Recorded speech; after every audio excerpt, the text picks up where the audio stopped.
nu mu jumee mooy dafa dawal te yorul permis de conduire en plus assurance bi baaxul woon mais si côté assurance bi nee na ki ko jaayoon oto bi moo ko joxe noonu assurance bi ak passe avant bi loolu du coobareem bon en tout cas defarul assurance bi li ñu ko mën a toppee rek mooy permis sans conduire da doon dawal oto te yoroon permis te biñ ko laajee aussi dafa ne dafa bëggoon réeri ji chauffeur bi nag dafa absenté woon ci la profito dawal oto bi gaa distance bi soriwul ay quelques 500 mètres amul woon benn intention pour que wala loolu bi ko gendarme bi arrêté nag si à hauteur rond point Pikine bi si étoile bi fu mu nekk alors ci lañ ko contrôlé à l'issue du nag gendarme bi dañ jàpp ne amul woon permis amul woon assurance ci kaw loolu nag procureur nee na li nga def nii waroo ko defati parce que du yoon vu sa statut chanteur la ñëpp la xam da nga war a joxe bon exemple parce que xale yi aussi dañuy roy si yow moom aussi wax dëgg yàlla ku humble la ku maandu la à la barre gis ngeen ko nu mu taxawee taxawaay bu correct la taxawee ne carrément mu yore permis ak fu assurance. yéen a ngi demandé dispense de peine.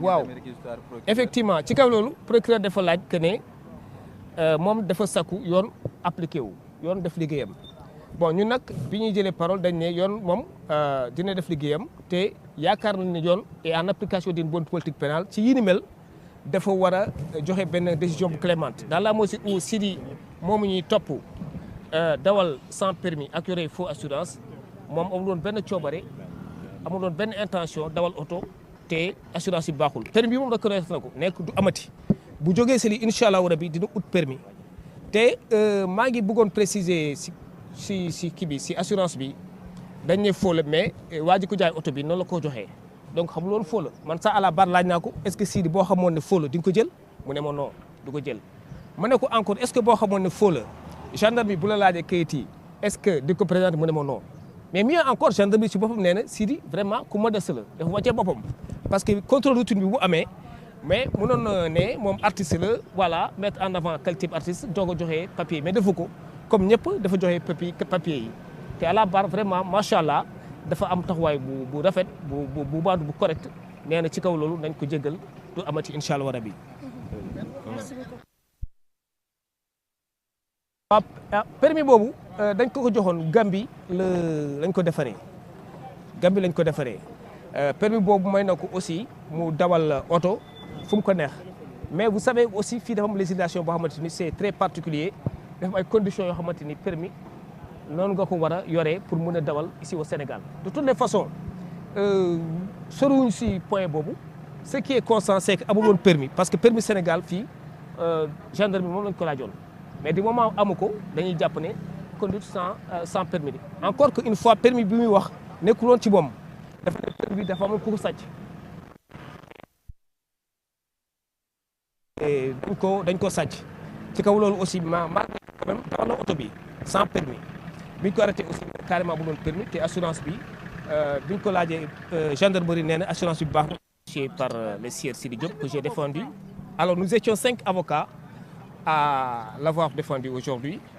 Nous venons de finir les plaidoiries. Vous étiez dans la salle, en tout cas certains parmi vous étaient dans la salle. Et vous êtes sans savoir que Madame le procureur de la République a pris la parole en demandant à ce que la loi soit appliquée. Eh bien, nous avons pris le ballon au rebond en disant au tribunal que la loi devrait s'appliquer de cette manière. Alors, c'est un dossier dans lequel le sieur Sidi Diop a reconnu les faits d'avoir eu à conduire sans permis. Et vous avez vu qu'à la barre du tribunal, il a présenté ses plates excuses. Mieux, il a pris l'engagement solennel de ne plus refaire les mêmes faits, les mêmes actes. Les mêmes actes n'allaient pas se reproduire. Alors, il va prendre toutes les dispositions nécessaires à la délivrance d'un permis de conduire pour qu'il soit en règle. Côté, on plaidait dans le même sens, la clémence. Nous sommes là pour défendre notre client dans la mesure du possible.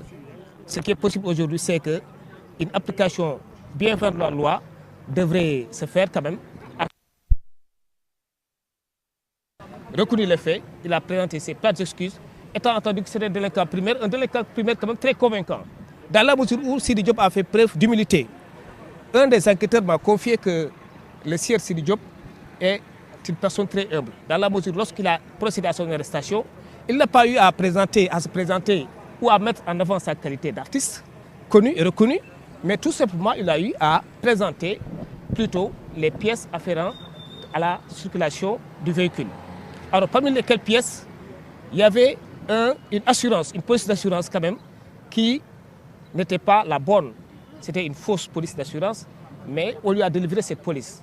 Là, l'enquête qui va se poursuivre certainement va déterminer cette personne-là qui a eu à remettre cette police d'assurance. En tout état de cause, il est de très bonne foi. Et donc, tout à l'heure, là-bas, le tribunal, il a mis en avant sa bonne foi. Vous avez entendu le réquisitoire du procureur et vous aussi, vous demandez une dispense de peine. Espérez-vous avoir gain de cause? Oui, bien sûr. Dans la mesure où vous savez que c'est vrai que tout au début de l'audience, le procureur de la République a posé des questions. Venu quand même à la raison, à l'ordre. Comme quoi il est hors de question pour lui quand même, qui est un chanteur reconnu et connu, de ne pas avoir en possession de lui toutes les pièces afférentes à la circulation de son véhicule. Et c'était important. Mais à la fin, à la longue, lorsqu'elle a pris son réquisitoire, elle a demandé l'application de la loi. Certainement, elle a eu à prendre en compte la bonne foi de Sir Sidi Diop, mais également sa modestie. Et en l'espèce, je l'ai dit tantôt, nous pensons que la loi devrait s'appliquer de sorte que, en pareille situation, le prévenu puisse quand même bénéficier d'une application bien vers la loi pénale. Pourquoi pas du tribunal, en tout cas, a eu à mettre l'affaire en cours d'audience, le délibéré, donc sera vidé dans les quelques heures. Et à partir de ce moment, on va aviser.